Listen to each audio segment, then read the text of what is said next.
సంబంధించి చర్చ జరుగుతూ ఉంది. ఈటలకే పట్టం, బీజేపీ అధ్యక్ష బాధ్యతలు ఆయనకే, కిషన్ రెడ్డి మద్దతు కూడా ఈటలకే. తెలంగాణ బీజేపీ అధ్యక్షుడు ఎవరో తేలిపోయిందా? బీజేపీ అధిష్టానం ఇప్పటికే ఒక నిర్ణయానికి వచ్చిందా? బీసీలకు అధ్యక్ష పదవి కట్టబెట్టేందుకు, అందులోనూ మాస్ లీడర్ అయిన ఓ ఎంపీకి బాధ్యతలు అప్పచెప్పేందుకు నిర్ణయం తీసుకుందా అంటే అవుననే సమాధానం వినిపిస్తుంది. ఎంపీ ఈటల రాజేందర్కు అధ్యక్ష బాధ్యతలు కట్టబెట్టనున్నట్టు బీజేపీలో జోరుగా చర్చ జరుగుతోంది. ఢిల్లీ ఎన్నికల్లో గెలిచిన బీజేపీ తెలంగాణలో కూడా పుంజుకునేటందుకు ఏంటంటే ఇప్పుడు కాంగ్రెస్ ఒక బీసీ నిర్ణయాన్ని తీసుకొచ్చింది. అటువైపు బీజేపీ కూడా కాంగ్రెస్ కన్నా ముందు నుంచే కొంత బీసీ అనేది మేము ప్రధానమంత్రి మోడీ బీసీఏ రాష్ట్రంలో గత అధ్యక్షుడు కిషన్ రెడ్డి కన్నా ముందున్న అధ్యక్షుడు బండి సంజయ్ బీసీనే, మేము బీసీలకు ప్రాధాన్యత ఇస్తాం. అప్పుడు కేసీఆర్ దళిత ముఖ్యమంత్రి అంటే మేము బీసీ ముఖ్యమంత్రి అని చెప్పేసి బీజేపీ వాళ్ళు ప్రకటన చేసినారు. కాంగ్రెస్ కంటే ముందు నుంచి కూడా బీజేపీ ఈ బీసీ మంత్రాన్ని జపిస్తూ ఉన్నది.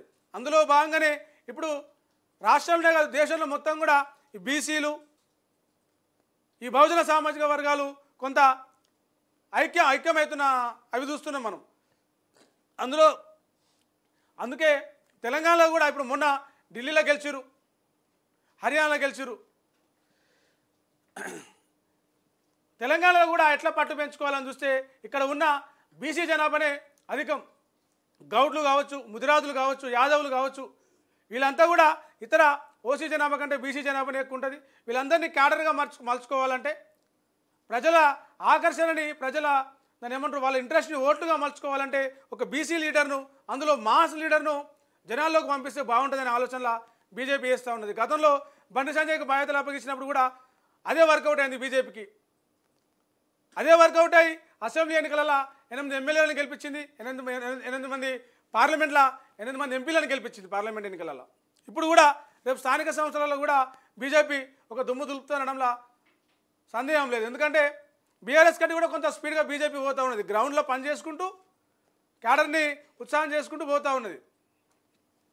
అందులో భాగంగానే ఈటల టీఆర్ఎస్లో ఉన్నప్పుడు, బీఆర్ఎస్ పార్టీలో ఉన్నప్పుడు చాలా యాక్టివ్గా పనిచేసినాడు. కేసీఆర్ ఏ నిర్ణయం తీసుకున్నా ఈటలతో సమాలోచనలు జరిపి గిట్ల సంగతి అని చెప్పేసి ఇది చేసినాడు. బీఆర్ఎస్లో నెంబర్ 2గా కనిపించింది కొంతకాలం వరకు ఈటల, ఆయన బయటకు వచ్చేంత వరకు కూడా. ఆ క్రమంలో బీజేపీలోకి పోయి కూడా చాలా కొంతకాలము, 6 నెలలు 1 ఇయర్ పాటు అసలు అక్కడ దాన్ని ఏమంటారు మసలలేకపోయినట్టుగా, అక్కడ ఉండలేకపోయినట్టుగా కొంత కనిపించినా కూడా మెల్లమెల్లగా పట్టు సాధించిండు బీజేపీ పార్టీలో. కేంద్రం అధిష్టానం దగ్గర, బీజేపీ ఢిల్లీ అధిష్టానం దగ్గర, పెద్దల దగ్గర నమ్మకం తెచ్చుకున్నాడు, నమ్మకం సాధించినాడు. ప్రజల్లో తనకు ఫాలోయింగ్ ఉంది, తెలంగాణలో తన మాట నడుస్తుంది అని నిరూపించుకున్నాడు. బండి సంజయ్తో పాటు సమానంగా అధ్యక్ష పదవి పోటీలో నిలబడ్డాడు.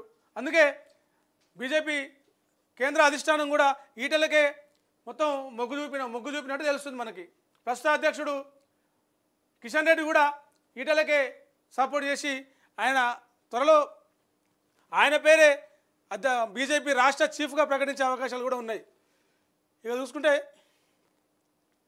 ఎలాంటి హెచ్చరికలు లేకుండా బండి సంజయ్ని తప్పించి బీజేపీ సీనియర్ నేత కేంద్ర మంత్రి కిషన్ రెడ్డికి పార్టీ పగ్గాలు అప్పగించారు అప్పట్లో. అయితే అసెంబ్లీ ఎన్నికల్లో గట్టి పోటీ ఇస్తున్నాం అనుకున్నా కూడా 8 సీట్లకే పరిమితమైంది. 8 సీట్లు అంటే కూడా ఆ పార్టీకి కొంత డెవలప్మెంట్ అనేది చెప్పొచ్చు. అంతకుముందుకు కాంగ్రెస్ పార్టీ నుంచి వచ్చిన కోమటిరెడ్డి రాజగోపాల్ రెడ్డి, బీఆర్ఎస్ నుంచి వచ్చిన ఈటల రాజేందర్, అదే బీజేపీకి సంబంధించిన రాధాసింగ్, ముగ్గురే ఉండేది గత ఎన్నికలకు ముందు వరకు అసెంబ్లీలో. RRR రాజేందర్, రాజగోపాల్ రెడ్డి, రాధాసింగ్ ముగ్గురే ఉండేది. ఎన్నికల తర్వాతకు వచ్చేసరికి ఇంకొక 5 యాడ్ అయినారు. మొత్తం 8 ఎమ్మెల్యే సీట్లు వచ్చింది. అయితే బండి సంజయ్కే పార్టీ 8 స్థానాల్లో పార్లమెంటు, అసెంబ్లీ 8 స్థానాల్లో సత్తా చాటింది. ఈ క్రమంలో స్థానిక ఎన్నికల్లో తమ సత్తా చాటుకోవాలని భావిస్తున్న బీజేపీ రాష్ట్ర చీఫ్ నియామకంపై దృష్టి సారించింది. తిరిగి బండి సంజయ్కే పార్టీ పగ్గాలు అప్పగిస్తారని ప్రచారం సాగినప్పటికీ ఆయనకు కేంద్ర మంత్రివర్గంలో చోటిచ్చింది. ఆయన ఇప్పటికీ కేంద్ర మంత్రిగా ఉన్నాడు. సో కేంద్ర మంత్రి పదవి ఆయనకే ఇచ్చి కిషన్ రెడ్డి కూడా కేంద్ర మంత్రిగా ఉన్నాడు. కేంద్ర మంత్రి పదవి ఇస్తే అధ్యక్ష పదవి కట్టు, అధ్యక్ష పదవి ఇస్తే మళ్ళీ కేంద్ర మంత్రివర్గంలోంచి బర్తరఫ్ చేయాల్సి ఉంటుంది. దీనికి బదులుగా ఆయన అక్కడ బండి సంజయ్ని కేంద్ర మంత్రివర్గంలోనే ఉంచి, కిషన్ రెడ్డి ఎట్లాగో మంత్రివర్గంలో ఉండు కాబట్టి ఆయన కూడా అక్కడనే ఉంచి మాస్ లీడర్గా గ్రౌండ్ లెవెల్ వరకు కొంత మొన్నటి హైడ్రా విషయంలో కావచ్చు, కూల్చివేతల విషయంలో కావచ్చు, అటు కేసీఆర్ గురించి మొత్తం తెలిసిన వ్యక్తిగా, కేసీఆర్తో పాటు 20-30 ఏళ్ళు ఉద్యమంలో ఉండి ఆయనతో పాటు వెన్నంటి నడిచి ఆయన ఎక్కడ దెబ్బకొట్టాలో తెలిసిన వ్యక్తిగా ఈటలను సెలెక్ట్ చేసుకున్నారని చెప్పొచ్చు బీజేపీ. అందుకే రాష్ట్రంలో కనుక ఈటలకే పార్టీ బాధ్యతలు అప్పగిస్తే కొంత అటు కేసీఆర్ని ఎదుర్కోవచ్చు, ఇటు బీసీగా జనాల్లోకి వెళ్ళొచ్చు, కాంగ్రెస్ పార్టీకి సంబంధించిన ధీటుగా సమాధానం ఇవ్వగల సత్తా ఉన్న నాయకుడు ఈటల అని చెప్పేసి మొత్తం party, Delhi party, BJP party మొత్తం కూడా ఈటలకే దాని ఏమంటారు మొగ్గు చూపుతూ ఉన్నది. త్వరలోనే అంటే 2-3 రోజులలో నాకు తెలిసి ఈ స్థానిక సంస్థల ఎన్నికల నోటిఫికేషన్ వచ్చే లోపే ఈటల పేరుకు సంబంధించి ప్రకటన రావచ్చు కూడా.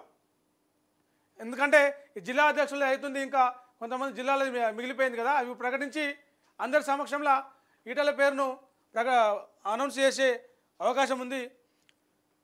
పార్లమెంటు సమావేశాలు, ఢిల్లీ అసెంబ్లీ ఎన్నికల ప్రచారంలో పాల్గొన్న ఎంపీ ఈటల రాజేందర్ జనవరి నుంచి ఫిబ్రవరి 8 వరకు దేశ రాజధానిలోనే ఉన్నారు. నేడు ఉదయం పార్లమెంటు సమావేశాలు పాల్గొనేందుకు ఢిల్లీ వెళ్ళనున్నారు. ఈ నేపథ్యంలో ఆదివారం ఈటల రాజేందర్ని కలవడానికి బీజేపీ శ్రేణులు, అభిమానులు, సామాన్య ప్రజలు షామీర్పేట నివాసానికి వచ్చారు. ఢిల్లీ ఎన్నికల్లో బీజేపీ గెలవడంతో ఈటలకు పార్టీ శ్రేణులు శాల్వాలు కప్పి సత్కరించారు.